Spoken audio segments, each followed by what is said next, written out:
Hi everyone, my name is Jay Sable and I'm the Executive Director of the One Community 501c3 nonprofit organization.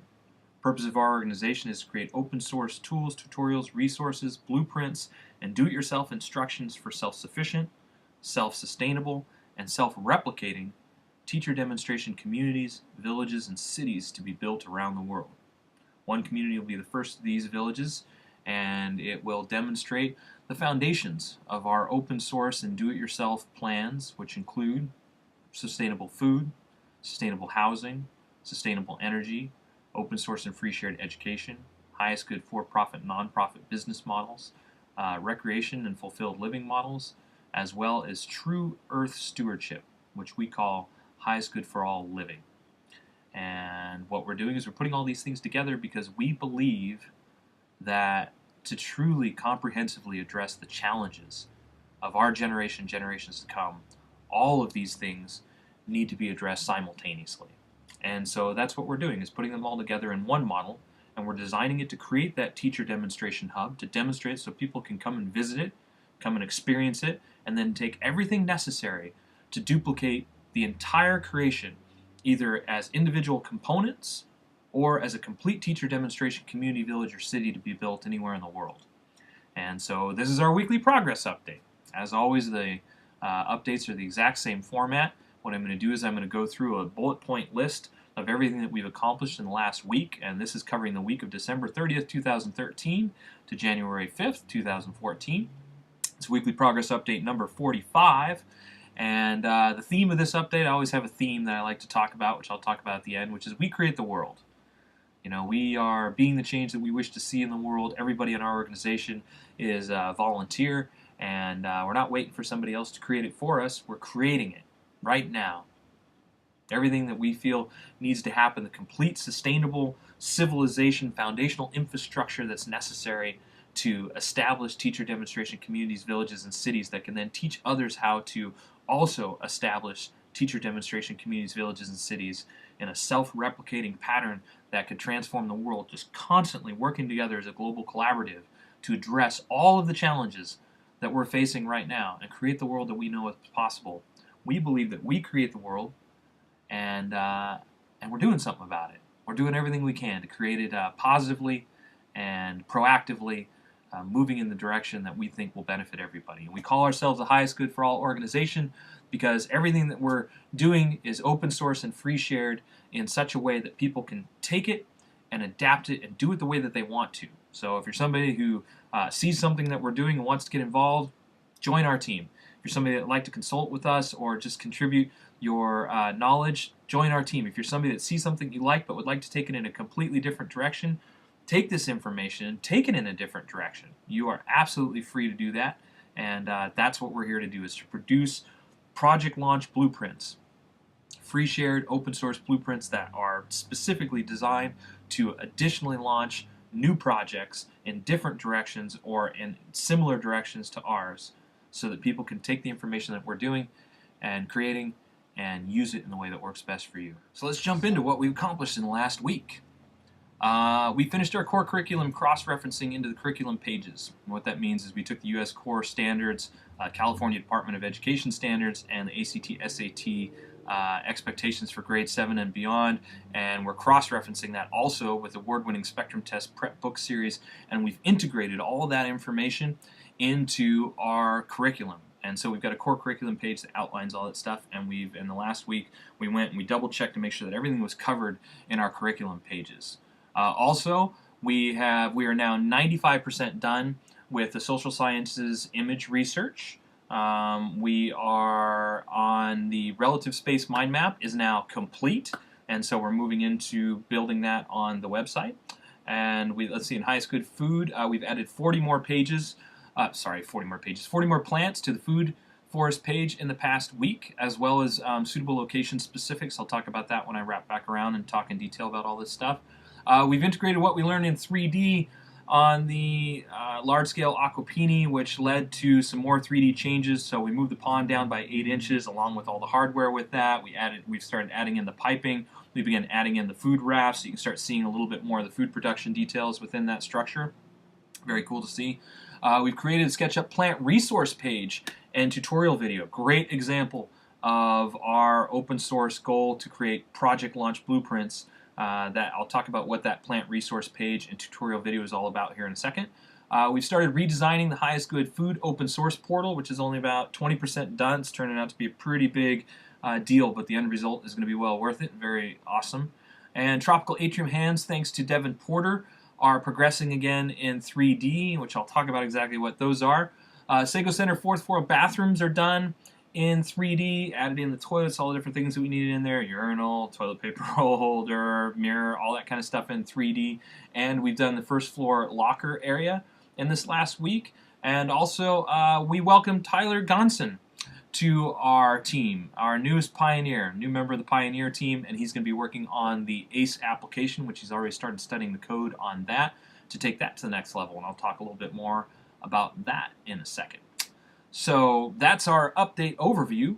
Let me talk in depth about all these different things and what's happening, because this last week is progress on some huge action items. Starting with education, I mentioned that we did the core curriculum cross-referencing into the curriculum pages, which has been an ongoing process.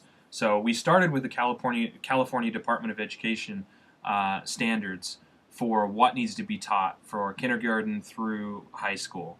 And then once we'd done that, we said, okay, well, we want people to be able to, excel at the ACT, SATs, which are really a common objective marker for education here in the United States.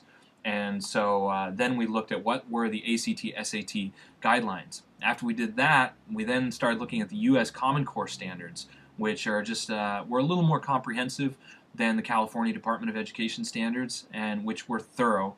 But we wanted to add to that, make sure we didn't miss anything. And then on top of all of that, we looked at the Spectrum Test Prep Book series, which you can go to Amazon and see what that test prep book series is. But it goes into depth on the different lessons for all the different grades. And so by putting all these things together, we've identified what is really the foundational infrastructure of the Education for Life program. And then as we open source and continue to develop all the different elements of this and creating the lesson plans and the different molecules, the different subject molecules, we want to make sure that we're covering everything, that we haven't missed anything. And then on top of that, we're designing the actual format of these so that we'll be able to add to them indefinitely. So if something new comes up, or we say, hey, this should be incorporated into into the subject molecules, then we can easily just add that into those as well, and somebody else could do the same thing. So as open source content, the cross-referencing of all of this is then looking at all of our curriculum pages and saying, okay, let's make sure that everything that should be taught in all the different age categories, all the different grade categories, is completely referenced, that it's all represented in the curriculum breakout pages. And then we're, of course, going to make sure that they're also represented way more in depth in the subject pages. And so the cross-referencing of all of this, now if you go to any of the curriculum pages, you'll see that there's asterisks there for grades 1 through 6 and double asterisks for grades 7 and beyond that says, hey, this is a core curriculum item that's been identified either through the U.S. core standards or the California Department of Education or the ACT, SAT. And so if you cover these things, then you're really covering the foundations. And so cross-referencing all that was a huge chunk of work and a lot of effort, but totally worth it. And so if you take a look at the core standards page, then that will link. The core standards page now is developed, and this added a lot more details to that page as well, has developed with additional icons and links so that you can click on those icons and go to the different pages where pieces of that core curriculum are represented within the curriculum. And then of course there's also an icon there and a link that will link you to the complete subject of social sciences or the complete subject of science or math. And we finished math, and so now we're working on social sciences. So, which brings me to the second item here, is the social sciences image research is now 95% done. And here's some pictures of the Google Docs, right, that we're using to do this. And there's actually, we've done, just to give you an idea, this shows you how many pictures are on each page.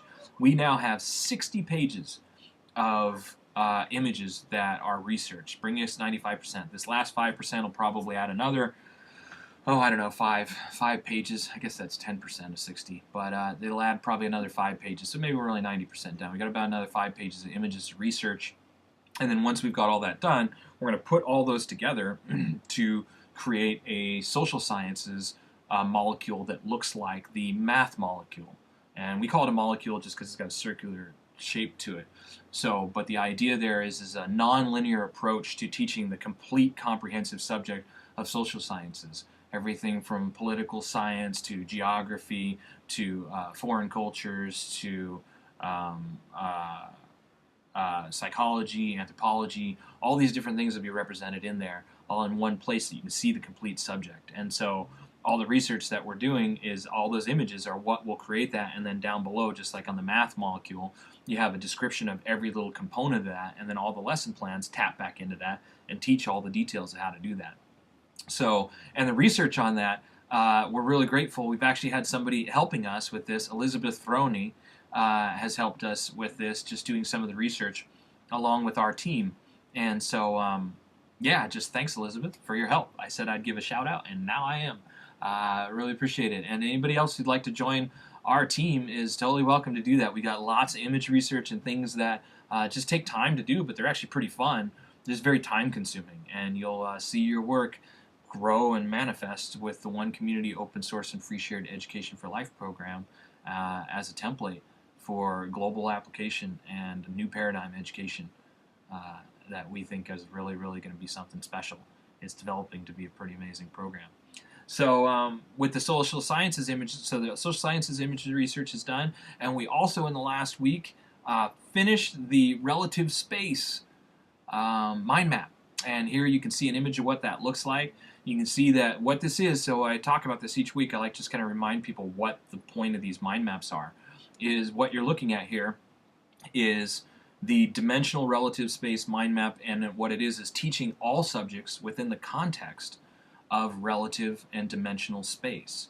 And so if you look, each of the subjects there is represented by the arm on the mind map, where you've got art in order from right around to left, art, and then English down the bottom there, and then health, and now you can see math, science, social sciences, and then values. And each one of these images represents a different concept that's being taught within this. And the purpose of the mind map is to be a visual representation of of all the concepts within the lesson plan, and to stimulate creativity.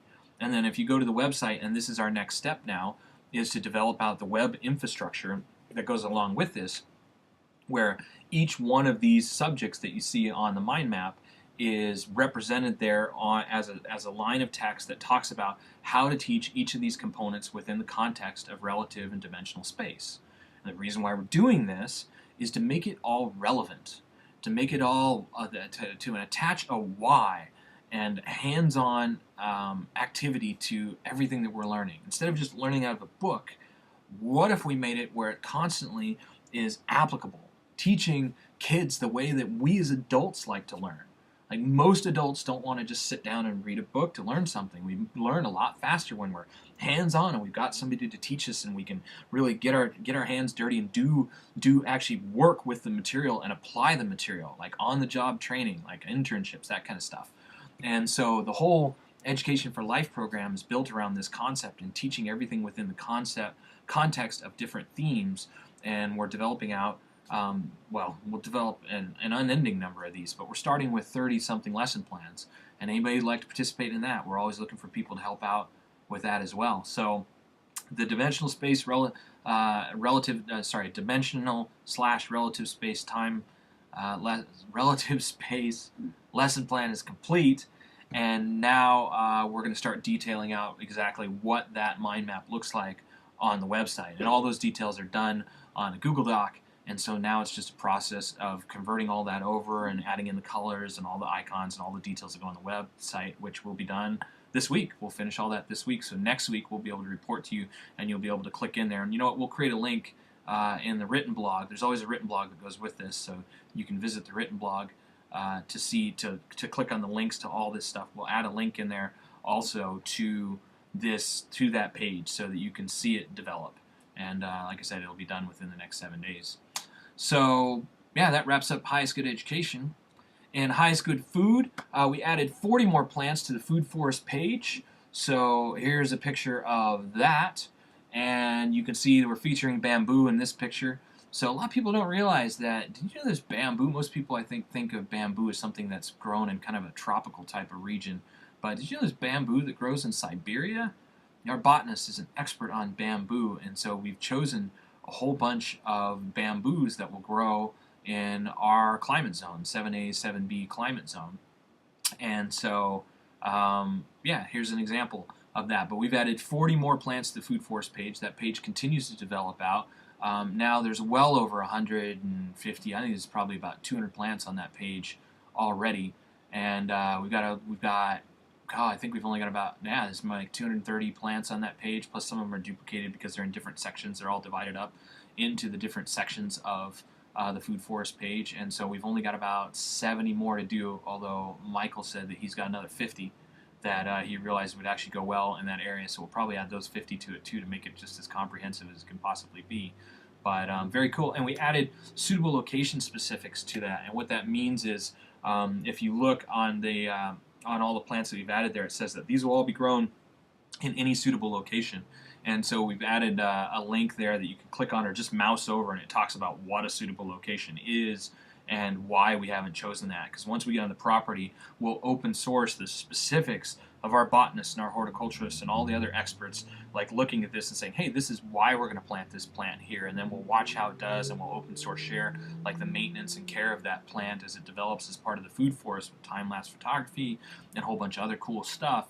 And so, you know, until we get to the property, though, we can't do that. You know, we need to actually choose the location based on, you know, how much shade is here, and what's the wind patterns here, and what's the water flow going to be here, and what else are we going to plant here. And so, you know, unlike the planting details and location specifics for everything in the Tropical Atrium and for everything that's grown in the Aquaponics and the Wallopinis, because those are indoor structures, they can be duplicated pretty much anywhere.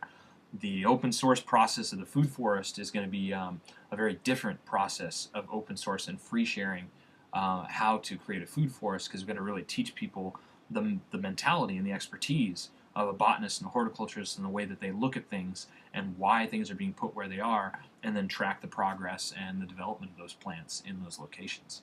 And so, yeah, so we added those specifics onto the Food Forest page. Also, in Highest Good Food, we integrated what we've learned in 3D. So last week, or the week before last week, we made some changes in 3D that made us realize, hey, we can actually kind of change some structural aspects of the large-scale aquapini. We can move the pond down by 8 inches. The reason why that's good is it makes it easier to look in there and see the fish, makes it easier to harvest the lilies and stuff that are going to be grown on the top of that. It'll be easier to clean out, make the waterfall that's going to be in there a much more enjoyable experience. And then it lowers down all of our media beds as well. So the media beds and everything are lowered down by 8 inches. It lowered down the hardware with that. And so all that stuff was fixed or updated in the SketchUp 3D model. And then we've also started adding in rafts. We started adding in the piping. And so it's like, okay, these are the pipes, and we've adjusted all the water levels. And so the next step, we're just waiting for Avery Ellis this week and Integrated Aquaponics. He's our primary consultant for all of the aquaponics and the aquapinis and all that stuff. He's going to double check our work. We've designed all this based on his recommendations, and so he's going to double check our work, make sure that we didn't miss anything, make additional updates, and we're really coming down the home stretch on what's inside. And hopefully within the next week, the engineering work that's being done behind the scenes by Zdenek and also by David Sweet is working from an architectural perspective on getting all this stuff into CAD. We can start showing you some updates to the roof as well. And those could take a few more weeks, but as Zdenek said, in this next week, we should be able to get his preliminary engineering designs for that roof, which is huge. And a big part of what we want to open source and free share is, a permittable structure. And then, of course, how to permit it, how to get your licensing, how to work with the county, all your energy infrastructure, all these details are things that we're open sourcing. And so we're just developing these things out.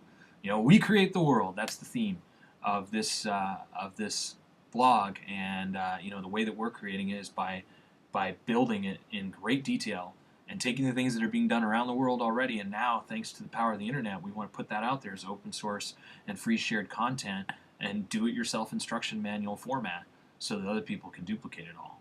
And so, yeah, things are coming along in 3D. Very, very cool. And then also relevant and related to the 3D is we created a SketchUp Plant resource page and tutorial video. And what that is is, well, we put it on our, if you want to see the video, if you want to just see the video, go to our other YouTube channel, which is YouTube Open Source Builders. And you can see that's where we're going to post our open source stuff. We've got a couple videos up there, but this one's there as well. And then we're going to put it on the actual page. And so here's what the page looks like. And what this is it's a SketchUp Plant resource where we looked at, Michael, our botanist, went and looked at every SketchUp plant that we could find, over 500 different plants. He looked at them and he said, all right, how accurate does this look? You know, how usable is it? We're really looking for 3D plants because they look a lot better than the cutouts, which are super accurate because they're just pictures, but they don't have the same usability as far as models are concerned. And then everything that he found, he used his decades of experience to say, well, what else could this be substituted for? Like, what could you get away with in a 3D model that has a similar look to this tree or to this plant, you know, so that we could expand what's possible? Because there's lots of people out there that are searching the SketchUp warehouse for interesting plants, and there's no plant representation out there of what they're looking for. And so unless they're experts on the plants and they're really clear on what it is they're looking for, you know, where do you find a plant that looks like that plant?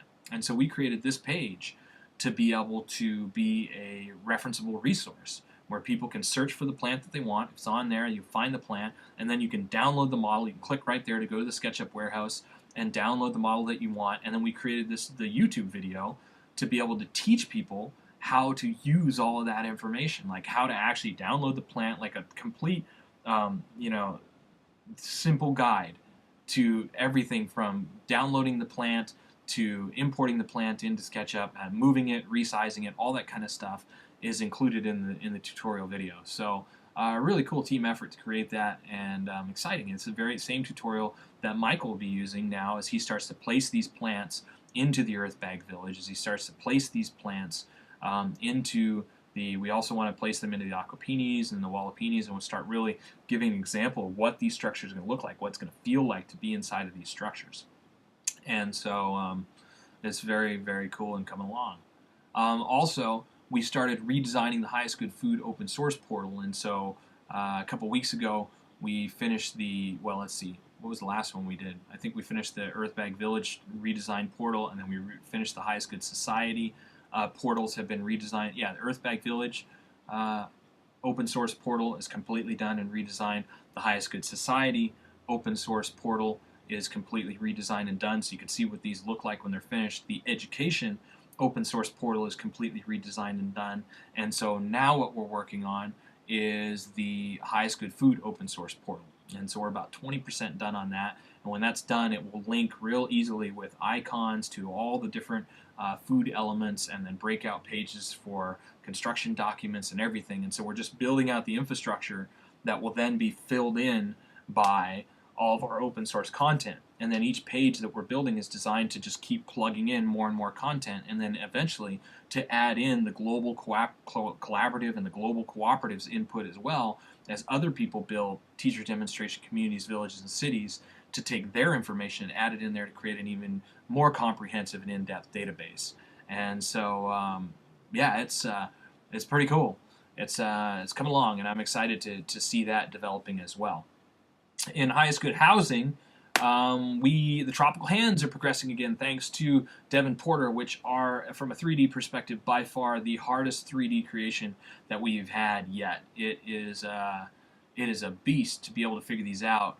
And what they are is, in the Tropical Atrium, there's two hands that are meant to be like this. As you walk in, you would walk in between the hands. And the reason why we have hands in the Tropical Atrium is because that environment's going to take a couple of years. Well, you know, to really develop, it could take 5 years, maybe even 10 years, for the trees and everything that are growing within the Tropical Atrium to develop to the point where it's got that wow effect. And so we needed two things. One, we needed terraces in the whole south wall, or the south end of the Tropical Atrium, so that we could maximize that growing space. Because if we just put up a wall right there, then it would cast a shadow into the entire structure. But by putting a 30-degree terrace in there, that allows us to plant that whole area. And then we realized, well, it's still going to take a long time for that to develop. And so what we wanted to do is we wanted to create something artistic that would really represent those spaces. And the hands became the best way to do that, because we realized if we use hands, we could create terraces on each one of the fingers that would then be grown on, and then it would just have this really cool look when you walk in there, when you come in from either end, seeing this. And so here's some pictures of what that looks like. Here they are developing in 3D, and you can see a few different perspectives here on what this looks like. Now, these are not positioned right, and that's what's so difficult, is building these in SketchUp is virtually impossible. And so we've been trying to build them somewhere else and then import them, and you got to import them and then move them around and see, and we have all these different markers that we're trying to hit, these specific measurements that you see here on where everything needs to be, like where everything needs to line up so we get the right amount of space in the center, and where it needs to line up with the top, and what the different distances are. And so we're trying to build these outside the model and then import them and then make adjustments and things like that. And so, and all of this is purposed so that we can grow all this amazing stuff. And here is the planting plan to show you what that looks like. Like, we've planned all this stuff out, and if you want to see everything that we're planning to grow within this structure, then go to the Tropical Atrium planting and harvesting page, and you can see all that. All the open source details are there. This is ready with the purchasing details and the planting guidelines and everything you need, attracting pollinators. Everything that you need is already on this page. This page is complete. It is done until we start building it. And so this is a great example that you see here of what it is that of our open source process of creating open source blueprints that people can use and do-it-yourself instruction manuals. This is it. And then once we start growing all this, we'll actually create 2 more layers of pages that are going to be added on to the one that you see, to the Tropical Atrium planting and harvesting page, that will then be additional details for every plant that's in there, including everything from different household uses to recipes and other historical information and things like that experts like Michael and Bear on our team can provide. And so yeah, it's pretty cool to see the hands coming together. And once those are done, once the hands are complete, then the reason why it's so important to get them right is because once we got them complete, then we need to look at what the piping is going to be behind these, because we're going to recycle the water, the hot water, shower water from the adjacent showers in the Earthbag Village. We're going to recycle that water into these hands, and it will circulate and move around in those hands, and then we'll capture that heat. And then also we're going to use some of that gray water underground for watering the different trees, or at least that's the plan right now.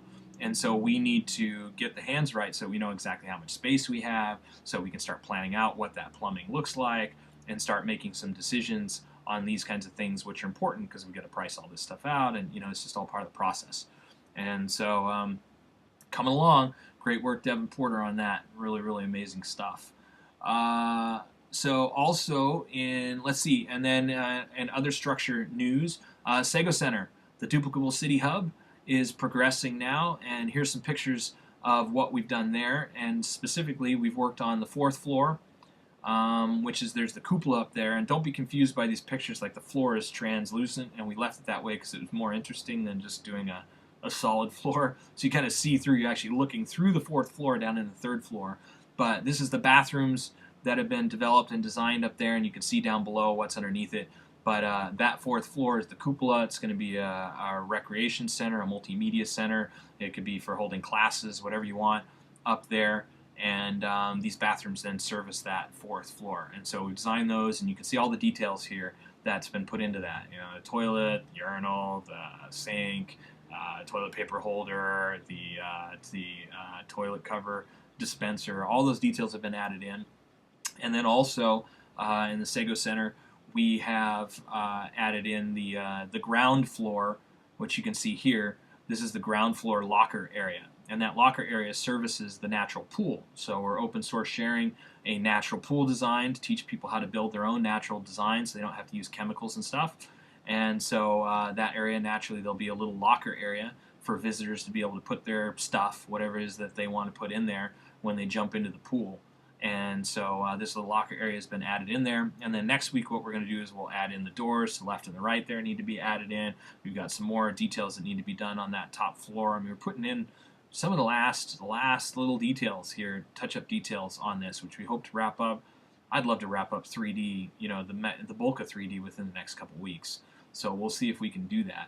And then Carl Harris, behind the scenes, has finished up all the details. Like, we still had some touch-up details that needed to be done on the first floor CAD update, and so now we're working on the second floor CAD update. And as soon as all of that's done, then we will update the CAD that you can link to on the website. Like right now, if you click on the CAD, it's the old export. So we're just doing all these details, making the CAD look like 3D. And once all that is in place, then we can update the CAD on the website, and we're ready to go into the next level of engineering. And so all that stuff, next couple weeks, that's what we're doing to wrap it up. So I said the theme was we create the world, and this is how we're doing it. You know, our goal is positive and permanent transformation for the highest good of all life, all people on this planet, to create a world that truly, truly is sustainable and works for everybody. We call ourselves a highest good for all organization, and this is how we're working to create that. And so if you're somebody that would like to help us, we're always looking for people to join our team, to get involved with what it is that we're doing. And there's lots of ways to do that. You can join our team as either a partner, you can join our team as a member, either a pioneer member, the people that are going to move onto the property, or as a satellite member, which are the people that aren't going to move onto the property, that are either going to build a community somewhere else, or but want to be a part of everything that we're doing behind the scenes. You can join us just by joining us on our different social media networks and sharing what it is that we do. We're in every social media network. You can join us through our fan page, our Facebook fan page. We have a Facebook updates page. We have a Facebook discussion group. We have a Twitter feed. We have a Pinterest account. We have a Tumblr account. You can subscribe here to this YouTube channel. We actually have a couple of them. Subscribe to our YouTube channel. Or if you want regular updates, click on our, send us an email. If you'd like to receive a weekly update every time we do this blog, we send out an email to anybody who wants just a quick email that says, hey, the weekly update is done. If you want to check it out, here's the link to the written blog and the video. Send us an email to onecommunityupdates@gmail.com, and we'll put you on that list, and you'll just get an email from us once a week. We don't spam or anything, so you get one email from us. It's just our update email. So, and then of course, the one thing that can help us most, if you really want to help us most, is we are still looking for major funding to get the property off the market, to remove that property from the market so we can disclose the location, so we can share all the details of that and take this concept of we create the world to a whole new level by creating the first teacher demonstration community that people can visit. And that will bring together a team of 50 people to live on that property, the initial team to build the first infrastructure that will then allow us to grow to a team of 100 people to build the next set of infrastructure that will allow us to grow to a team of 150 people, and so on and so forth, building ultimately to a city of 2,000 people working together as nonprofit volunteers for the highest good of all, open source sharing, free sharing, everything that we do, sharing every component, every element of everything that we create to help others to duplicate everything that we do, and simultaneously addressing all of the challenges of our generation for generations to come at one time in a way that people can come and experience, they can come and visit it, they can participate, they can get hands-on training in doing it as we're building everything, and then working as that global mecca, as that central hub for sharing information, free sharing that information with the world so that people can access it and use it in the way that they want to. And so if you'd like to help us out, if you know anybody, share our funding page with anybody that you know that might be able to help us out with that. We'd be very grateful. And with that, I will say thank you until next week. This wraps up weekly update number 45. Happy New Year. 2014 is going to be a good one. And we will keep on keeping on until next week. Say thanks for all the emails and all the great support that we get, and all of the suggestions and everything are also appreciated. And have yourself a good week. Thank you.